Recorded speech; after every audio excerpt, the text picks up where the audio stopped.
នៅក្នុងថ្ងៃនេះផងដែរពួកយើងនឹងមាន Willcomen 3រូបនិងមកចែករំលែកនៅចំណេះដឹងព្រោះពួកគាត់សុទ្ធតែមានបទពិសោធន៍នៅក្នុងវិស័យនេះផ្ទាល់ផងដែរហើយការសម្ភាសន៍របស់យើងនៅថ្ងៃនេះគឺផ្អែកទៅលើការសិក្សាស្រាវជ្រាវរយៈពេល10ឆ្នាំពីឆ្នាំ2010រហូតដល់ឆ្នាំ2020គោលបំណងនៃកិច្ចសម្ភាសន៍ថ្ងៃនេះគឺដើម្បីយកច្បាស់ថាតើគណនេយ្យបច្ចុប្បន្ននិងអត្រាការប្រាក់មានទំនាក់ទំនងគ្នាយ៉ាងដូចម្តេចហើយអាចមានផលប៉ះពាល់ដល់ការអភិវឌ្ឍនៃវិស័យសេដ្ឋកិច្ចរបស់កម្ពុជាដែរឬទេជំរាបសួរវាគ្មិនទាំង3រូបមុននឹងឈានចូលទៅដល់ការសម្ភាសន៍បន្តិចទៀតនេះយើងខ្ញុំសូមអញ្ជើញវាគ្មិនទាំង3រូបធ្វើការណែនាំខ្លួនជាមុនសិនចាសូមអញ្ជើញវាគ្មិនទី1សួស្តីខ្ញុំបាទឈ្មោះទឹកបរិស័ទខ្ញុំគឺជាអ្នក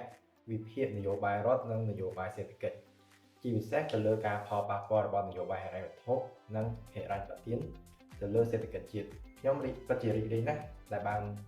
ចូលរួមកម្មវិធីនេះមានឱកាសចែករំលែកចំណេះដឹងទៅអ្នកទាំងអស់គ្នាចឹងជំរាបសួរទាំងអស់គ្នាខ្ញុំឈ្មោះចេងសេរីសុតិកាហើយបច្ចុប្បន្នខ្ញុំគឺជាអ្នកវិភាគសេដ្ឋកិច្ចឬក៏ជាអ្នកតំណាងស្រាវជ្រាវមួយរូបដែលថ្ងៃហ្នឹងខ្ញុំពិតជាមានកិត្តិយសខ្លាំងមែនទែនដែលនេះខ្ញុំបានមានចំណែកមួយចូលរួមនៅក្នុងកិច្ចពិភាក្សាដែលស្ដីអំពីទំនាក់ទំនងរវាងគណៈនៃបច្ចុប្បន្ននិងអត្រាការប្រាក់ហើយខ្ញុំក៏សូមអរគុណទៅដល់អ្នកទាំងអស់គ្នាដែរដែលបានអញ្ជើញរូបនេះខ្ញុំផ្ទាល់ចូលមកការពិភាក្សានេះដែលការពិភាក្សានេះគឺយើងនៅពិភាក្សាលើរយៈពេល10ឆ្នាំសួស្តីអ្នកទាំងអស់គ្នាខ្ញុំបាទឈ្មោះញៀនហ៊ីមហេងខ្ញុំគឺជាអ្នកជំនាញផ្នែកធនាគារនិងហិរញ្ញវត្ថុដែលតាមដានបញ្ហាអត្រាការប្រាក់និងការវិនិយោគក្នុងប្រទេសកម្ពុជាសូមអរគុណអ្នកទាំងអស់គ្នាដែលបានអញ្ជើញខ្ញុំមកចូលរួមពិភាក្សាជាមួយអ្នកទាំងអស់គ្នាចាសូមអរគុណចំពោះវាគ្មិនយើងទាំង3រូបដែលបានណែនាំខ្លួនដូចនេះកុំឲ្យខាត់ពេលវេលាយូរយើងចូលទៅដល់កិច្ចសម្ភាសន៍យើងវិញម្ដង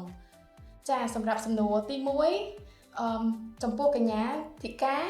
តើកញ្ញាអាចជួយពន្យល់បន្តិចអំពីករណីបច្ចុប្បន្ននិងអត្រាការប្រាក់មានន័យដូចម្តេចហើយនឹងមានសារៈសំខាន់អ្វីខ្លះនៅក្នុងវិស័យសេដ្ឋកិច្ចនេះផងដែរចាអរគុណកញ្ញាសម្រាប់សំណួរជាក់ស្ដែងទៅគណៈនៃបច្ចុប្បន្នគឺជាការវាស់ស្ទង់ប្រតិបត្តិការហិរញ្ញវត្ថុរបស់ប្រទេសយើងហើយជាមួយនឹងបរទេសចឹងដូចជាទំនិញនាំចូលទំនិញនាំចេញប្រាក់ចំណូលពីវិនិយោគនិងការផ្ទេរប្រាក់ពីខាងក្រៅចឹងទំនិញទាំងអស់ហ្នឹងវានឹងបង្ហាញឲ្យឃើញថាតើប្រាក់ចូលមានចំនួនច្រើនជាងក៏ប្រាក់ចេញមានចំនួនច្រើនជាងចំណែកអត្រាការប្រាក់វិញចឹងអត្រាការប្រាក់គឺជាថ្លៃឈ្នួលនៃការខ្ចីប្រាក់ចឹងបើសិនជា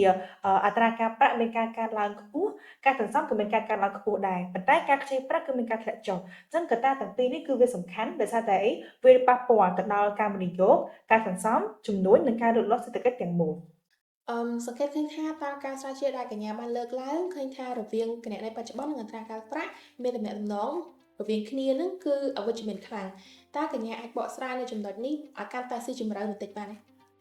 ចាកញ្ញាបានចេះស្ដែងទៅគឺទិន្នន័យដែលយើងប្រើប្រាស់គឺទិន្នន័យពីធនាគារជាតិនិង World Bank ចឹងលទ្ធផលដែលយើងទទួលបានពីទិន្នន័យទាំងអស់ហ្នឹងគឺបានបង្ហាញថាសន្ទុះ correlation គឺវាមានវាស្មើនឹងដក 0.92 ចឹងដក 0.92 នេះបានន័យថាបែបណាចឹងដក 0.92 នេះបានន័យថាទំនាក់ទំនងគឺមានភាពអវិជ្ជមានខ្លាំងបំផុតចឹងបើសិនជាយើងសង្កេតទៅមើលអត្រាការប្រាក់វិញចឹងបើសិនជាអត្រាការប្រាក់កើនឡើងធ្វើឲ្យគណនេយ្យបច្ចុប្បន្នវាធ្លាក់ចូលកាន់តែអវិជ្ជមានប៉ុន្តែបើសិនជាអត្រាការប្រាក់ធ្លាក់ចុះចឹងគណនេយ្យបច្ចុប្បន្នគឺនឹងមានភាពប្រសើរឡើងវិញអញ្ចឹងបានន័យថាអត្រាការប្រាក់អាចប៉ាន់ស្មាននៃការប្រែប្រួលនៃគណនេយ្យបច្ចុប្បន្នបានពិតមែនទេចាជាក់ស្ដែងទៅគឺអាចប៉ាន់ស្មានបានពីព្រោះអីតាមវិធីសាស្ត្ររង្វាស់ regression យើងបានរកសមីការមួយដែលសមីការហ្នឹងគឺមានដូចទៅគឺអត្រាការប្រាក់ស្មើនឹង 3.35 ដកឲ្យ 1.12 គុណដល់10ស្វ័យគុណដល់12នៃគណនេយ្យបច្ចុប្បន្នអញ្ចឹងទស្សនិកជនក៏អាចមើលតាមរូបភាពដែលពួកខ្ញុំបានដាក់នៅលើ screen ផងដែរអញ្ចឹង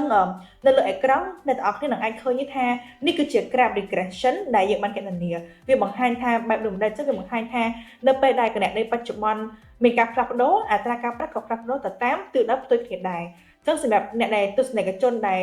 អ្នកទាំងអស់គ្នាមិនសូវជា familiar ជាមួយនឹងសម័យកាលគណិតវិទ្យាខ្ញុំអាចបញ្យល់បែបសម័យបានអញ្ចឹងបើសិនបើប្រាក់ចេញចូលរបស់ប្រទេសយើងដែលគេហៅថា current account មានការធ្លាក់ចុះអត្រាការប្រាក់ភាគច្រើនក៏មានទំនោរឡើងខ្ពស់ប៉ុន្តែបើសិនបើគណនេយ្យបច្ចុប្បន្នប្រសើរឡើងអត្រាការប្រាក់ភាគច្រើនក៏មានទំនោរធ្លាក់ចុះអញ្ចឹងយើងក៏បានសម័យកាលមួយដែលដូចខ្ញុំបានរៀបរាប់ខាងលើគឺសម័យកាលអត្រាការប្រាក់ស្មើ 3.35 ដកឲ្យ 1.12 គុណដល់10ស្វ័យគុណដក10នៃគណនេយ្យបច្ចុប្បន្នអញ្ចឹងនេះគឺជា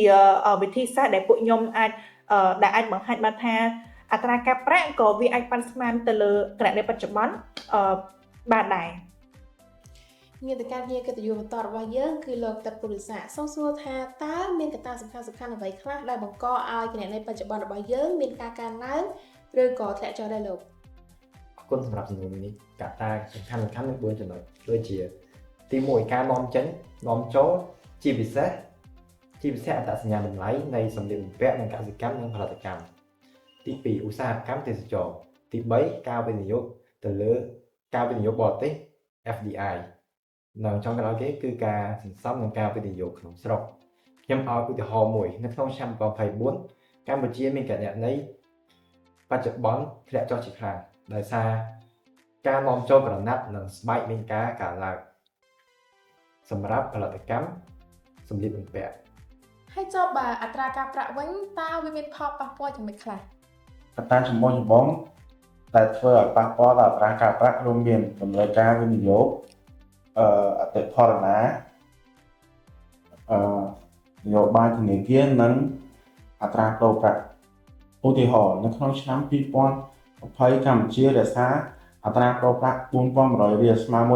$1ដើម្បីជួយទប់ស្កាត់អតិផរណាក្នុងអំឡុងពេល COVID-19 ឲ្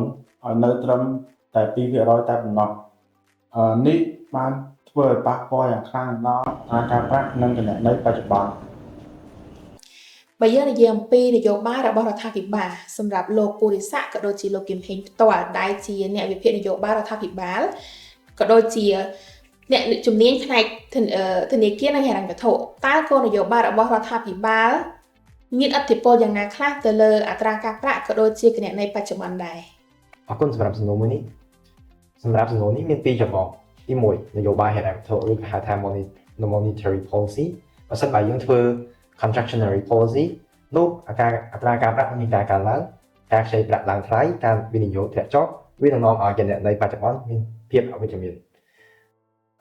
ទី2ចំណុចទី2ក្នុងចំណុចនយោបាយហិរញ្ញវត្ថុបើសិនបើធ្វើ expansionary policy វានឹងធ្វើឲ្យការប្រាក់មានការថយចុះការវិនិយោគកើនឡើងគណនេយ្យបច្ចុប្បន្នមានការល្អប្រសើរជាងមុនចំណុចទី2នយោបាយហិរញ្ញទានឬក៏ហៅថា fiscal policy បើសិនបើយើងធ្វើ expansionary fiscal policy វានឹងបង្កើតបាន crowding out effect វានឹងធ្វើឲ្យការខ្ចីប្រាក់របស់ឯកជនមានផលប៉ះពាល់វិនិយោគធ្លាក់ចុះនិងគណនេយ្យបច្ចុប្បន្នមានភាពអវិជ្ជមានបើសិនបើយើងធ្វើ recessionary fiscal policy វានឹងធ្វើឲ្យបន្ថយការចំណាយរបស់រដ្ឋ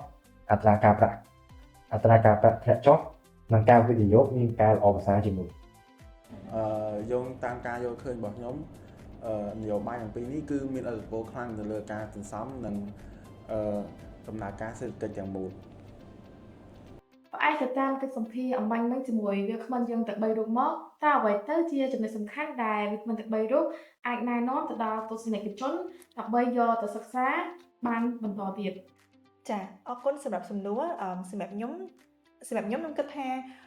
ពេលភាសាមួយនេះគឺវាមានប្រយោជន៍ខ្លាំងសម្រាប់ទស្សនិកជនក៏ដូចជាសម្រាប់វាគ្មិនទាំង3រូបបូករួមទាំងនេះខ្ញុំផងដែរពីព្រោះកិច្ចពិភាក្សានេះគឺបានបង្ហាញឲ្យទស្សនិកជនក៏ដូចជាពួកយើងទាំង3នាក់បានឃើញថាអត្រាការប្រាក់ជាមួយនឹងគណនេយ្យបច្ចុប្បន្នគឺវាមានភាពអវិជ្ជមានខ្លាំងហើយចំណុចសំខាន់ទី2ហ្នឹងគឺគណនេយ្យបច្ចុប្បន្នអាចព្យាករណ៍អត្រាការប្រាក់បានហើយចំណុចចុងក្រោយគេគឺនយោបាយរដ្ឋជាពិសេសគឺ monetary policy ជាមួយនឹង fiscal policy